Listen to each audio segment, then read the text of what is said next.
On today's episode, why settle for just one Yamaha DX7 when you can have 8 for under $100?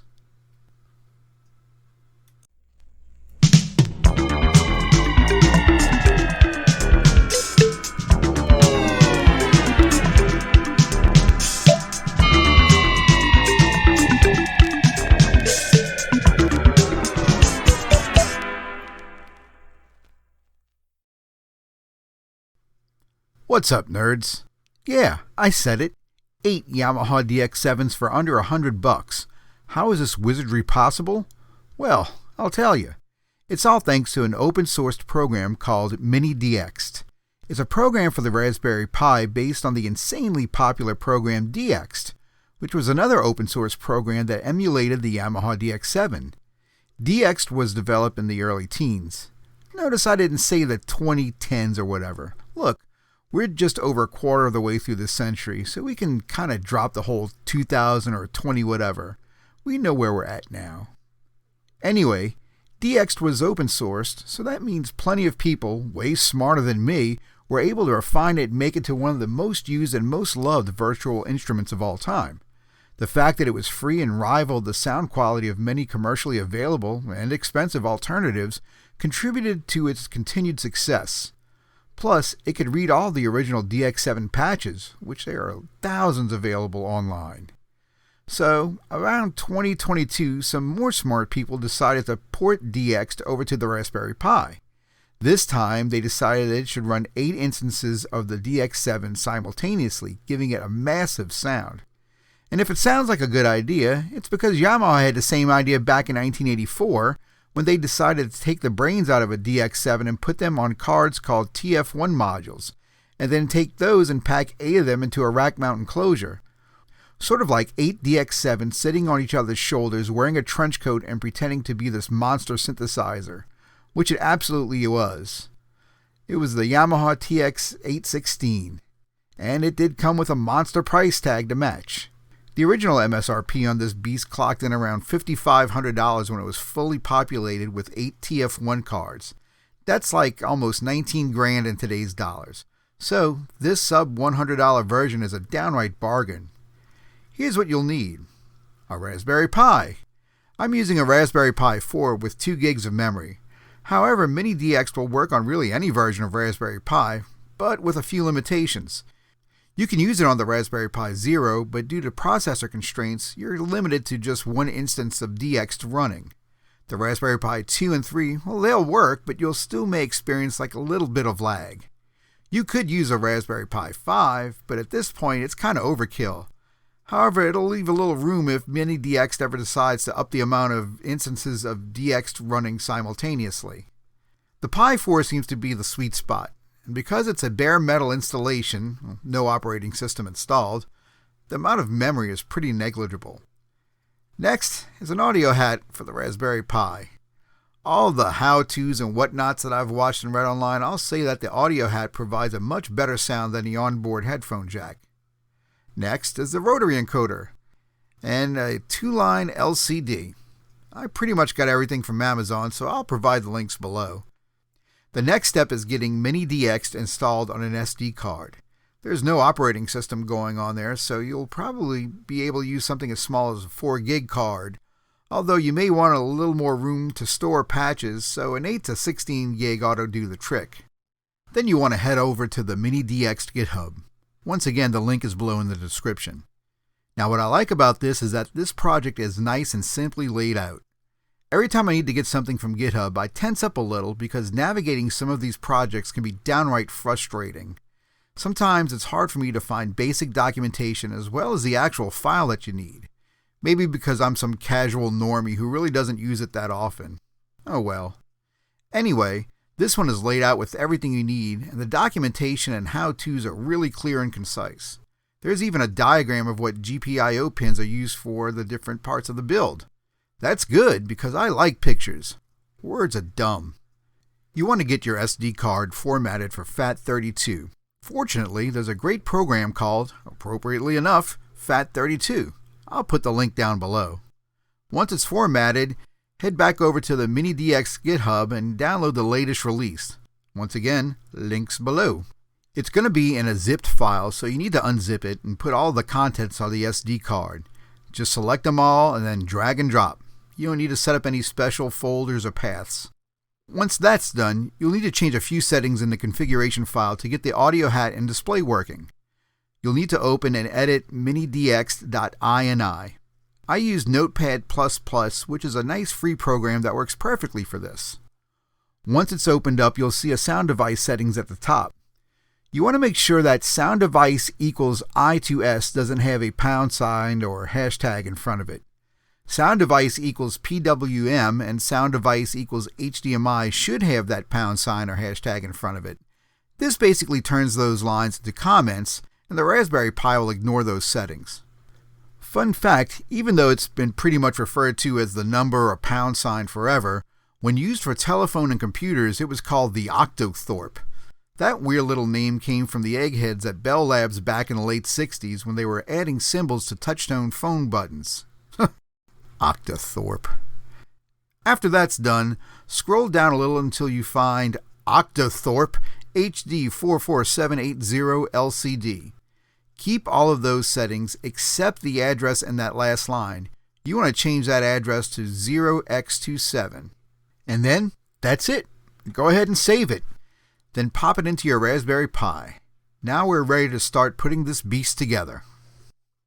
Here are the components we're going to use for this build. Raspberry Pi 4. Nothing special. 2 gig memory version. I have the audio hat here. And I already have the LCD hooked into it as well as the encoder. Quick edit here. The audio hat does not come with these little headers. I mean, to make life easier, go ahead and order a pack of these. They usually come in strips of about 40 or so, and you just break them off as needed. Pop them in there, kind of solder them on the other side here. Get them nice and tight. They almost line up one for one. I think one of the wires is crossed, but if you look on the boards here, you see ground, VCC, SDA, and SCL. Your VCC is going to be your 5 volts. Now, unfortunately, when I put this header in, it covered up what it says. So you might want to write it down or take a picture, but it corresponds directly with what's written here. And then you just get your little cables here, female to female, pop it on, and you're good to go. It's that easy. I also have a shutdown switch. Now, this being a bare metal installation, this won't work at all. I'm just going to have that, just in case in the future I want to put something else or run something else on this Pi or this project that'll, maybe use that. That being said, for the SD card, I have this extender here. It allows me to plug it into the Raspberry Pi and put this on the outside so I can easily swap the SD cards. Now, there's no real way to wirelessly, transfer sysx files to this project. You physically have to take the card out, put it in a computer, drag and drop, and then, put it back into your Raspberry Pi. And I'll show you how to do that in a couple of seconds. So yeah, we got this external one to do that. As for power, you can use the, go get the official power adapter, but I'm cheap and I have a ton of these things laying around. I have an AC adapter right here. It's 12 volt and it outputs 5 amps. That's going to be plenty enough for anything we need to do. I also have these. I have a whole bunch of them. Got them from Amazon. They're a little DC to DC, like step down converters. They'll take anywhere up from 0 to 35 volts and then output anywhere from 1.5 to 30 volts. You just turn this little screw and adjust it. I use these for like all my projects simply because I have a ton of these lying around. If I see a 12 volt, anything over like 3 amp, I'll snag it because I know I can always use this and run a Raspberry Pi off of it. I'll put a link to these down below as well. And just because, things run hot sometimes, even though they really shouldn't, I have some cooling fans here to go on the case. And, I went ahead and already got the little heat sink kits from Amazon. Cheap little, I think it was like $2 for this. No big deal. I have a project box on order. That should be in the next day or so. But I just want to kind of assemble everything and kind of show you what it looks like. So hang tight. I've got everything hooked up and connected. It's messy, but it works. And for this video, I'll be using the old thrift store keytar to demonstrate it. See my previous video about this guy. Anyway, I've got a cheap little, MIDI to USB adapter from Amazon. Throw that down in a link too. Anyway, that just going to the USB port back here. Power is all connected. Let's fire this sucker up. There it goes. We have power. I'm going to see if I can zoom in just on the display. Here, that's a little bit better. This is the main screen you'll see when it comes up. The TG1, think of that as your first DX7. You hit your button, that'll take you into that menu where you can select your voice. You just hit your push button on your thing. Oop, your voice. Hit it again. That way you can select your brass or whatever files you have loaded. To get out of that, you can either hit a long press, and that'll bring you up one step on the menu, or if you do two, that'll bring you back to the main menu, all the way back to the beginning. It's a little bit of a learning curve, but not, it's not too difficult. And when you turn it, you can see TG1, it'll go up to TG8. Those are the 8 different DX7s. And then we're going to go into different settings. You have the master volume, press it once. We just have it set dead center for right now. We can change that later. Oh, let me go back up one. Performance, this is where we pick the sounds. I'm going to show you a couple of these. This is the default one, I think. It's a nice little kind of a horn hit. You scroll through these, or actually you have to hit master volume. Let's see. Back to performance, hit the button, hit load, and this will bring you into the default sounds. You see the patch number there. It's cinematic, which is just kind of a piano-ish. You think cinematic would be more strings or orchestral, but whatever. I didn't name these. Tons of pianos. A lot of the electric pianos. That's what the DX7 was kind of known for, back in the day. A real crystalline type of electric piano. Then you get into the organs and all stuff like that. Tons of pianos. Let's see. Or vibes. Another one that, the FM synthesis really stands out. Those little crisp attacks and things like that on there. Little organ patch. Every 90s dance hit. Let's scroll, and you hear like some strings. They're actually nice and warm. I mean, for being FM, it sounds kind of analog. But there's one patch here that I thought was hysterical. Just for the fact that they were able to nail it. Let's see, it's 79. Come on. These little encoders aren't the best. I think I got like 10 for like $5 on Amazon. So don't cheap out with these things. Get some decent ones, because sometimes you got to spin it, then it'll start incrementing. So let's see, 78, 79. Come on. Oh, and go back. That's not going to go back. Wait, there it is. The Fantasia patch from the D50. And if you don't know what it is, here's a great hint.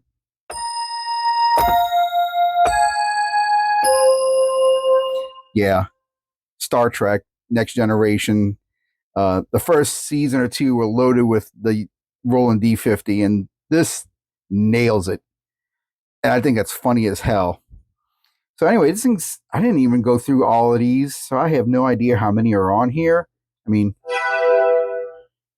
of course, you're going to have tons of basses probably. And then a weird synthesis.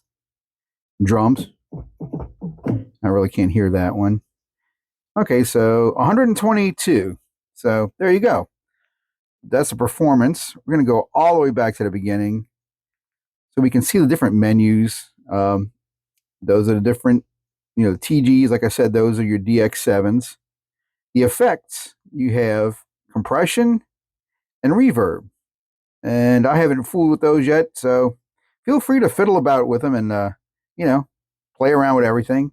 You can't hurt anything. Just redo your card, whatever, and get your settings back to normal. I don't know if there is a factory reset option on here, but you just reload your SD card with the files, and that should take care of it. Let's see, get back. Let's see what else they have here. Scrolling performance knobs. Yeah, that's it. Performance, master volume, effects. Yeah, nice and simple. Nothing much. So aside from the wonky the wonky rotary encoder, can't speak right now. This thing is, up and running. It sounds good. Little thrift store keytar's doing its business. When I hook it up to my DX7, we'll be able to test out the, pitch bend, the modulation, and see if this thing supports aftertouch. Because I'm, what the hell? Why not? Let's see what it's doing. So when the enclosure comes in, I'll kind of focus on that. We'll build the enclosure, and then we'll test everything out. So I'll see you when the enclosure gets in. I got the project box in. It's a little plastic 2-piece deal. Actually, 4 pieces if you count the faceplates in the front and rear. It's about 10 inches wide, 7.5 inches deep, 3.5 inches high. About plenty enough room for a Raspberry Pi, but it gives me a little bit of room to expand. Plus, it's a nice little module looking thing with some air holes or air vents already pre-cut in there. Gonna cut away a little section here to expose the USB ports on the Raspberry Pi. Also some line out jacks on this in the back. Now on the front, which looks just like this, gonna cut out a hole for the LCD, one for the rotary encoder, and a headphone jack in the front. Probably put a little power switch somewhere around the back too. And then to paint it, we're going to go with trusty old Rust-Oleum dark walnut satin spray paint. If you saw my previous video on restoring the Shake and Bake DX7, you see we found this is almost an exact match for the paint on that thing. It's crazy how close it is. It's not like you have to go down to some paint store and have them custom mix some color and, do all that stuff. Home Depot, like $6-7 a can, if that much, and you're good to go. So I'm going to get my Dremel tool out, get to hacking this thing up, and then after that's all cut and fitted, going to paint it up all nice and pretty. Everything's quasi-assembled. Yeah, pretty much, except for the lid and all. Show you right back here. I have the power plugged in. I have an on-off switch, which is illuminated. Pretty cool. Cooling fan, and I have left and right line outs. Although they're not true line outs, they're just split coming off the audio hat right here. One goes to the line outs, one goes to a headphone jack in the back. And let's see over on this side, you can see the display. I have it cut out and mounted here. The new encoder, which hopefully doesn't skip around, and a headphone jack. And you'll see this big, long, obnoxious ribbon cable. This is my SD card extender adapter. So when everything's together, it'll sit right on top like this. Oh, and this little guy here, this is the on-off switch for future use. If we ever use something that has a Pi OS system on or something. So we'll just kind of tuck that right in there and bye-bye. This just kind of slides down on here like this. All I need to do is kind of put a few little drops of hot glue along the base here to keep it stable. Do the same on the back. And then 2 bolts should hold this in. And then we should be done, I guess. So let me get this back together and we'll show you the finished product. Now I'm going to tell you how to get downloaded sounds onto your SD card for MiniDexed. The first and easiest thing you have to do is get the sounds themselves. Just go to your search engine of choice, enter in DX7s, SysX, Banks, download, and you'll be surprised at how many hits you get. You just keep clicking and you can get just hundreds of different banks and just download as many as you want. Keep them in a separate folder for right now, but just download as many as you can because they're so small. They're only like a few kilobytes in size. And I've actually switched to a 2 gigabyte SD card to run MiniDexed, and so far it's barely putting a dent in it. So go to town. Now that you've got all your sounds downloaded, what you want to do is go back to your SD card and you want to create a folder called sysx, just like that. And in that folder, create another one called voice. Now in that folder is where you just dump all your sysx files. The only thing is there is a naming convention that you have to follow. That is, it's a 6-digit number starting with 1 and it just goes sequentially down, but it stays 6 digits. So at number 1, you're going to have 5 zeros in front of it. At number 10, you're going to have 4 zeros, and so on. I mean, if you get to 100 or even 1,000, you see where this is going. Keep it 6 digits long, starting with 0 and then the number you want. But they have to be in order, and there has to be an underscore and then the file name .syx. That's it. That's all you really have to follow. You have them all named, all in order like that, you are good to go. So after that's all saved up, pop it out, put it back in your DXed, and I'll show you the next step on how to bring it up and kind of tweak it a little bit. I have the enclosure all buttoned up and sitting pretty on top of the Shake and Bake DX7. Perfect color match. I mean, it should be. The paint we used on this is the same one we used on these pieces here. Ignore the splotchiness of the corrosion on the deck. I have the SD card loaded in with all our downloaded sounds. And when you fire up MiniDexed, it automatically brings you up to TG1, which is your first DX7 voice. So we're going to edit the bank right now. So we hit the button. That brings you to voices. These are the voices that are in the current bank that we have in this current performance patch. But we want to change that. So we dial it to bank. Hit the small, one quick click gets us to the next menu. We're going to go back, go to this one right here. It's the eMatter number 5 cartridge I was able to download. I'm going to select it, one little click. I'm going to go one long click to bring it back. And we're going to now edit the voice list of that cartridge. So right now, we're going to edit this one. It's 2001 Bell. Give this performance patch a nice chime sound to it. So we're going to select it and then go back up one level.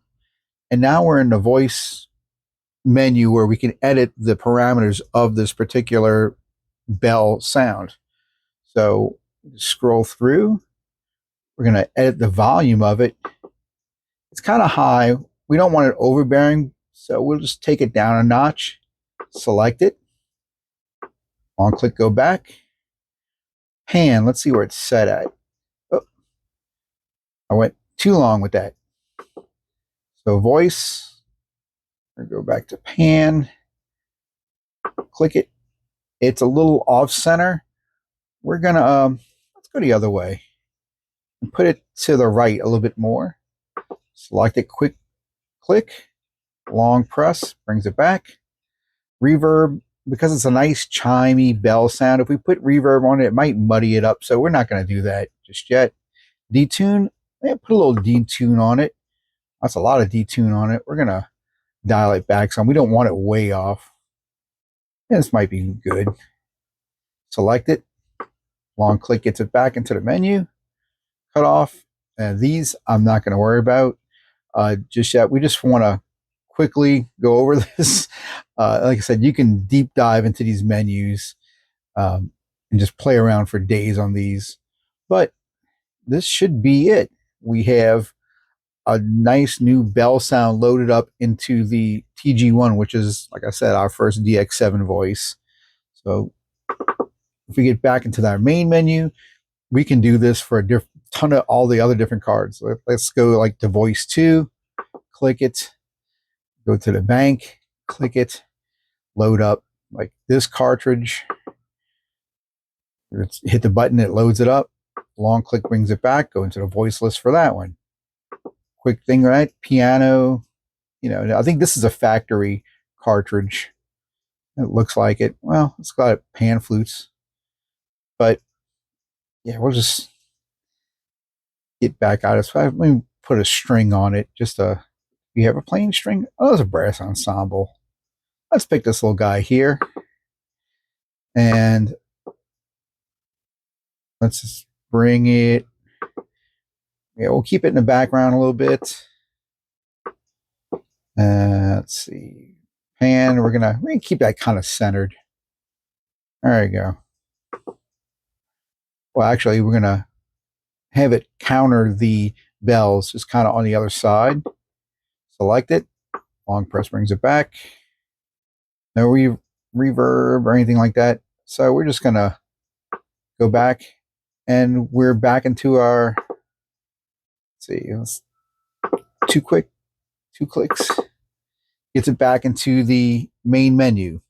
And now that everything's hooked up, I'm going to play you an example of the DX by itself, and then we're going to cut this guy loose, take it off the chain, and show you how full you can make the sound when you have literally, 9 DX7s? Yeah, because you have 8 in this guy, 1 right here. It just hopefully will sound nice and full. Hang tight. Everything's hooked up, so I'm going to kind of demonstrate what's going on with this right now. We're going to start off with just the plain DX7. I have a preset loaded in from the cartridge. It's called Brightbow. It's just a synthesized string instrument, but it sounds really cool. The attack is kind of wonky. I mean, as good as any kind of synthesized, realistic attack can be. So it sounds kind of lo-fi, but it makes a great little bass sound. But, when you use it with a chord structure, it's not bad. It's okay. But now let's dial in the DXed, which puts 8 layers or 7 additional layers on it. And this is how it sounds.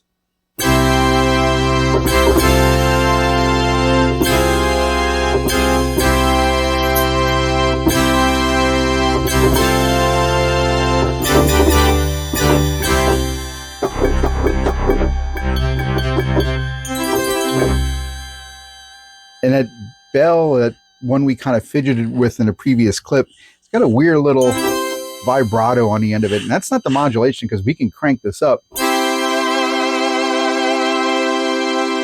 And it's got its own little vibrato setting, which is kind of cool because each voice, lets you do things independently. Check out the pitch bend.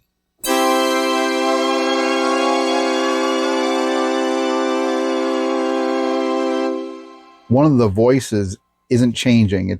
I guess maybe it's not set, or it has the pitch bend option turned off, which makes it really nice and kind of a little dissonant sounding when you.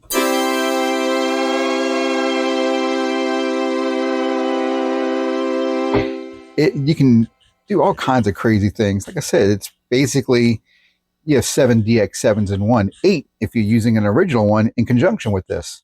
I mean, look at this. The paint even matches, except the rough spots, but gives it character. Anyway, that's it for the MiniDexed. I hope you enjoyed it. A couple of observations.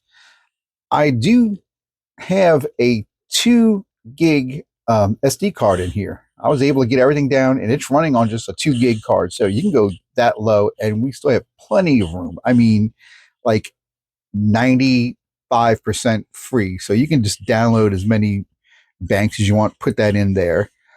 Also, the case is really big. I could go a lot smaller, but aesthetically, it fits the age of, the look of the age of the keyboard. I really wanted to print up some graphics that say like, Pi X7 or something like that. But my printer is on the outs. I have a laser printer, and the fuser is it's going. But what do you expect? I paid $19 for it at Goodwill 10 years ago. Big shock. I can't get mad when it starts breaking on me. So no graphics just yet. Maybe I'll come back with an update. Maybe redo this in a smaller box, better graphics. But this is it. Everything you need. It sounds wonderful. And you can do this for all under, I did it for under like $100 or so. So that's it for the video. I appreciate you guys sticking it out as always. Thank you for watching. Until next time, you guys take it easy.